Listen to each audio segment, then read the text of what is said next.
Hello coders, and welcome to How to Fix. In today's video, we'll be focusing on a new bug that you might find challenging to solve. So without further ado, let's dive into today's bug. First, let's run code 1 that generate the error and let's see what happens.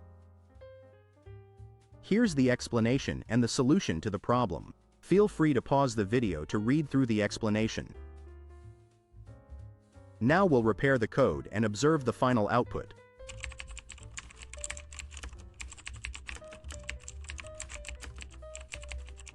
And voila!